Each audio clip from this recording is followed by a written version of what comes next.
Bad lookout. Reneus and Scarloey were talking quietly to Cody next morning when Duncan stormed up, followed by Sir Handel. "Hello," chuckled Reneus. "Here we go." "I nearly came off," fumed Duncan. "Those coaches pushed me. The Fin controller says they didn't. He says I kept a bad lookout." "We've no money to mend you," he said, "and if it happens again, I'll leave you at the back of the shed." "Why does he always pick on me? It's not fair." Scarloey said nothing. He just winked at Reneus like this. "As you were saying, Cody," remarked Reneus, "you had two coaches on your trial trip. Do you ever take more?" "No. Our line is so steep that we're only allowed one. We each have our own. Mine's called Catherine. I know her well.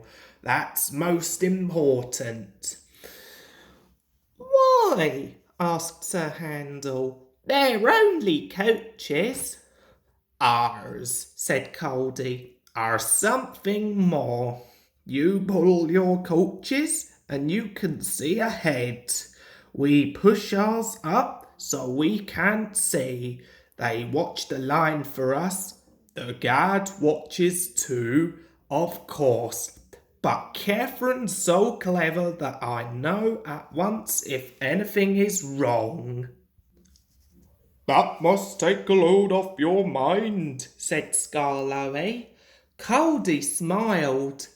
"But not off my buffers. Climbing's hard work and needs a lot of steam. My fireman and I have a tiring time coming down," he went on. "It's different. Catherine and I just roll. We need no steam for that." Sir Handel sighed enviously. "I should like that," he said. "With your automatic brakes, it sounds like a rest cure." "That," replied Cody, "was just a mistake poor Godred made." "Who?" asked the little engines. "Is Godred?"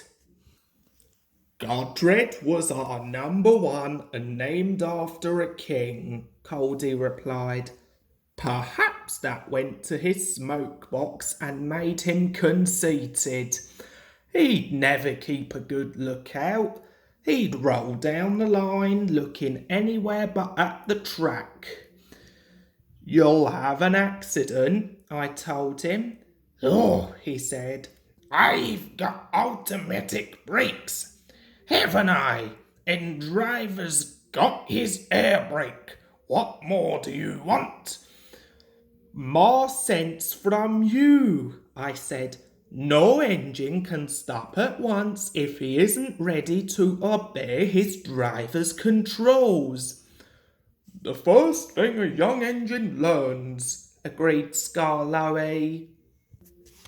Godred never learnt sense. His driver and fireman and the manager all spoke to him. They even took him to pieces to see if anything was wrong, but he still went on in the same old way. One day, I was going up and waited at a station for Godred coming down to pass me. As I waited, so it happened. One moment he was on the track, the next his driver and fireman jumped clear as he roared over. No one was hurt. His coach stayed on the rails and the guard braked her to a stop. They brought Godred home next day. "We've no money to mend you," said our manager, "so you'll go to the back of the shed." As time went on, Pa Godred got smaller and smaller till nothing was left. What? What happened? Asked Duncan anxiously.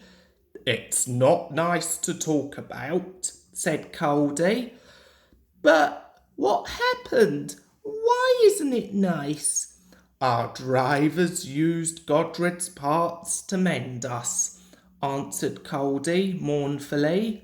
Sir Handel and Duncan were unusually silent long after Coldy had gone home. Neither Skarloey nor Rheneas ever mentioned that Coldy had made the story up.